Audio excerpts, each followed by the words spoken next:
जय हिंद दोस्तों, स्वागत है आपका यूटी एक्सपर्ट के ऑर्गेनाइजेशन प्रोग्राम में। दोस्तों आज की इस वीडियो का जो हमारा टॉपिक जो मैंने सब्जेक्ट सेलेक्ट किया है उसका नाम आसियान है। ठीक है, तो चलिए यहाँ पे आसियान के बारे में जितने भी क्वेश्चन एग्जाम में पूछे जाते हैं, जितने भी इंपॉर्टेंट फैक्ट बनेंगे आसियान से रिलेटेड, उसको हम लोग यहाँ पे देखेंगे। ठीक है, फॉर एग्जाम्पल की बात करें तो जैसे इसका उद्देश्य क्या है, स्थापना क्या है और संस्थापक देश क्या है, महासचिव, सचिवालय, राष्ट्रवाक्य और शिखर सम्मेलन जितने भी हैं उसको हम लोग यहाँ पे देखेंगे। ठीक है, तो चलिए हम शुरुआत करते हैं। यहाँ पे पहले समझ लेते हैं कि आसियान का फुल फॉर्म क्या होता है। यहाँ पे दोस्तों आसियान के फुल फॉर्म की बात करें तो आसियान का देखिए association of south east Asian Nations. ठीक है, इसका फुल फॉर्म होता है association of south east Asian Nations. यदि इसे हिंदी में रूपांतरण करें तो इसका हिंदी होता है देखिए दक्षिण, ठीक है, दक्षिण पूर्वी एशियाई राष्ट्रों का संघ। ठीक है, दक्षिण पूर्वी एशियाई राष्ट्रों का संगठन, ये क्या है, हिंदी है इसकी, आसियान की। ठीक है, आसियान का इंग्लिश में full form association of south east Asian Nations, और इसे हिंदी में बात करें तो दक्षिण पूर्वी एशियाई राष्ट्रों का संगठन होता है। ठीक है, यहाँ पे ये क्लियर हुआ। अब यहाँ पे उद्देश्य की बात करते हैं। तो दोस्तों मैंने आपको रिसेंट की वीडियो में आप लोग को जो सार्क जिसे बोला जाता है, दक्षेश बोला जाता है, उसका जो उद्देश्य होता है सेम उद्देश्य इसका भी होता है। ठीक है, लेकिन इसकी जो कार्य करने की थियरी है वो इनकी डिफरेंस है। ठीक है, लेकिन पर्पज सेम रहता है। यदि इसके उद्देश्य की बात करें तो इसका किसी भी क्षेत्रीय स्तर पर, यदि मुख्यतः बात करें तो सामाजिक, आर्थिक, सांस्कृतिक और जो वैज्ञानिक क्षेत्र होता है उसमें बढ़ावा देने के लिए ये क्या करता है, कार्य करता है आसियान। ठीक है, तो यहाँ पे उद्देश्य हो गया। और इसकी स्थापना की बात करें तो देखिए इसकी स्थापना कब हुई थी। इसकी स्थापना 8 अगस्त, ठीक है, 8 अगस्त 1967 को 1967 में इसकी स्थापना हुई थी। किसकी, आसियान की। ठीक है, ये क्लियर हुआ। अब यहाँ पे संस्थापक देश की बात करते हैं। तो जब आसियान की स्थापना हुई थी तो ये एग्जाम में पूछता है कि जब आसियान की स्थापना हुई थी तो उस समय जो प्रारंभिक संस्थापक देश थे वो कितने थे। ठीक है, तो उनकी जो संख्या थी वो 5 थी। उनकी संख्या उस समय कितनी थी, 5 थी। लेकिन यदि करेंट की बात करें तो करेंट में 10 हो चुकी है। ठीक है, करंट में कितनी है, 10 हो चुकी है। और यहाँ पे दसों की यदि बात करें तो दोस्तों एक छोटी सी ट्रिक आती है दसों को याद करने के लिए। हालांकि जो करंट में होता है मेंबर कंट्री वो इम्पोर्टेंट होता है, क्योंकि ऑप्शन में यही पूछता है कि निम्न में से कौन सी जो कंट्री है वो आसियान की मेंबर नहीं है, निम्न में से कौन सा ऐसा देश है जो आसियान का सदस्य देश नहीं है। तो यहाँ पे 10 हैं और दसों को याद करने के लिए दोस्तों एक छोटी सी ट्रिक आती है। ट्रिक देखिए क्या है, यहाँ पे यदि आप लोगों ने नोट कर लिया है तो नोट कर लें, नहीं तो स्क्रीनशॉट कर लें इसे। ठीक है, यहाँ पे चलिए देख लेते हैं ट्रिक क्या है। ट्रिक है कि तुम बीएससी करके भी, ठीक है, तुम बीएससी करके भी 2 mm टीवी पर आईपीएल देख रहे हो। ठीक है, आईपीएल देख रहे हो। दोस्तों ये ट्रिक थोड़ा फनी है, लेकिन किसी भी चीज़ को याद करने के लिए देखिए ट्रिक बहुत बेटर होती है। ठीक है, अगर इस तरह आप लोग याद करेंगे तो एक एक कंट्री याद करेंगे। जैसे यहाँ पे मलेशिया हो गया, वियतनाम हो गया, ठीक है, लाओस हो गया, बी से ब्रुनोई होगा, तो एक एक करके याद करेंगे। लेकिन इसके माध्यम से आप सभी जो कंट्री हैं उसको याद रख सकते हैं। तो यहाँ पे देखिए, यहाँ पे जो हिंदी लिखा है, हिंदी वर्ड साइलेंट रहेगा, इसमें जो केवल इंग्लिश लिखा है उसे रिलेट करके हम लोग याद करेंगे।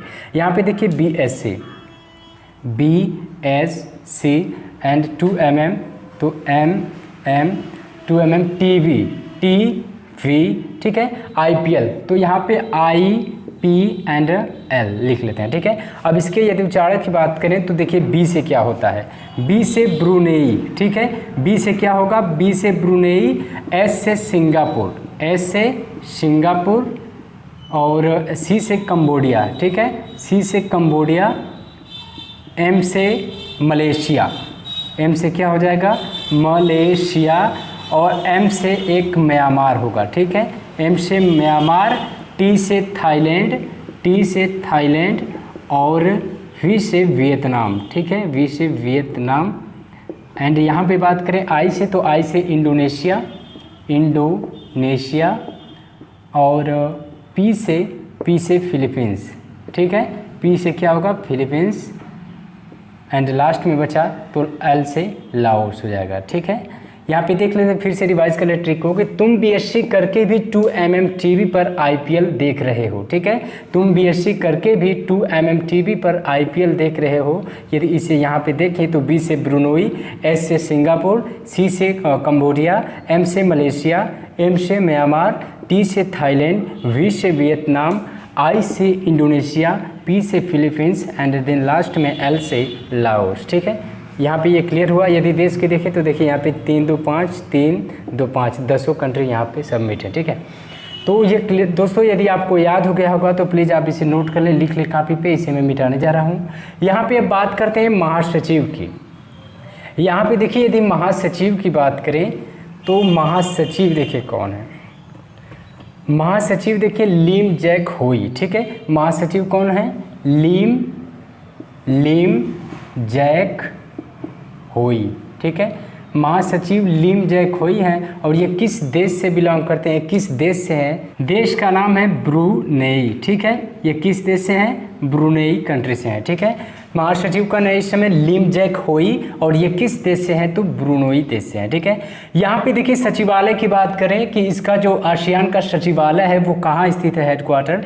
तो सचिवालय की बात करें तो देखिए इसका जकार्ता में है। ठीक है, जकार्ता में इसका सचिवालय है और जकार्ता कहाँ है? तो ये इंडोनेशिया की कैपिटल है, इंडोनेशिया। ठीक है, इंडोनेशिया की कैपिटल है जकार्ता।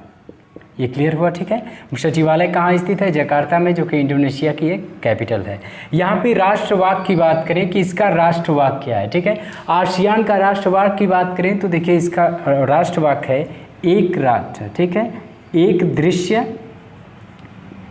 दृश्य एक पहचान। ठीक है, इसका राष्ट्रवाक्य क्या है? एक दृश्य एक पहचान और एक समुदाय। ठीक है, एक समुदाय इसका राष्ट्रवाक्य है हिंदी में। यदि इंग्लिश की बात करें कि इंग्लिश में इसका राष्ट्रवाक्य क्या है, तो इसे इंग्लिश में करें तो देखिए वन विजन। ठीक है, वन विजन वन आइडेंटिटी। ठीक है, one vision one identity and one community. ठीक है, वन कम्युनिटी इसकी क्या है? वाक्य, राष्ट्रवाक्य। ठीक है, हिंदी में एक दृश्य एक पहचान और एक समुदाय है और इसे इंग्लिश में कन्वर्ट करें तो one vision one identity and one community इसका राष्ट्रवाक्य है। ठीक है, यहाँ पे शिखर सम्मेलन लास्ट पॉइंट है, शिखर सम्मेलन। तो देखिए यदि इसके शिखर सम्मेलन की बात करें दोस्तों, यदि आप लोगों ने इसे नोट कर लिया है और प्लीज़ आपसे रिक्वेस्ट है कि इसे आप लोग स्क्रीनशॉट कर लें। ठीक है, हम यहाँ पे देखते हैं शिखर सम्मेलन के। यहाँ पे यदि शिखर सम्मेलन की बात करें कि आसियान में कितने शिखर सम्मेलन हो चुके हैं, तो आसियान में देखिए टोटल 36 शिखर सम्मेलन हो चुके हैं। कितने? 36। ठीक है, 36 शिखर सम्मेलन हो चुके हैं और इसमें जो पहला और लास्ट वाला इंपॉर्टेंट होता है, तो यहाँ पे पहले वाले की बात करें तो पहला देखिए 1976 ईस्वी में। ठीक है, 1976 ईस्वी में पहला शिखर सम्मेलन हुआ था। ठीक है, और ये कहाँ हुआ था? बाली में। ठीक है, बाली में हुआ था। बाली कहाँ पड़ता है? बाली इंडोनेशिया में पड़ता है, इंडोनेशिया में पड़ता है। ठीक है, पहला शिखर सम्मेलन कहाँ हुआ था? 1976 में बाली इंडोनेशिया में हुआ था। यदि लास्ट वाले की बात करें तो देखिए लास्ट वाला जो हुआ था 26 जून 2020 में हनोई, वियतनाम में। हनोई जो कि कैपिटल किसकी है? वियतनाम की। ठीक है, वियतनाम की ये कैपिटल है हनोई। ठीक है, ये क्लियर हुआ। यहाँ पे यदि राष्ट्रवाद तो मैंने बता दिया, one vision one identity and one community. यहाँ पे शिखर सम्मेलन है तो शिखर सम्मेलन देखिए, शिखर सम्मेलन टोटल कितने हो चुके हैं? 36 हो चुके हैं। आसियान में शिखर सम्मेलन कितने हुए? 36। जो पहला है, पहला की बात करें तो 1976 में हुआ था बाली इंडोनेशिया में। ठीक है, और यहाँ पे लास्ट वाले की बात करें तो लास्ट वाला जो हुआ था 26 जून 2020 में हनोई, और हनोई कहाँ पड़ता है? ये वियतनाम की कंट्री है। ठीक है दोस्तों, यहाँ पे आसियान से जितने भी क्वेश्चन एग्जाम में पूछे जाते हैं और जितने भी फैक्ट है, ठीक है, इससे बाहर एग्जाम में कहीं नहीं आपसे पूछेगा। ठीक है, जैसे उद्देश्य हो गया, स्थापना हो गया, संस्थापक देश, महासचिव, सचिवालय, राष्ट्रवाद का शिखर सम्मेलन, इसके अलावा एग्जाम में कहीं से नहीं पूछेगा आसियान से। ठीक है, तो दोस्तों आसियान से आज की इस वीडियो में बस इतना है। आई होप कि आप लोग समझ पाए होंगे। तो चलिए हम अगले वीडियो में अगले टॉपिक के साथ स्टार्ट करेंगे। तब तक के लिए जय हिंद दोस्तों।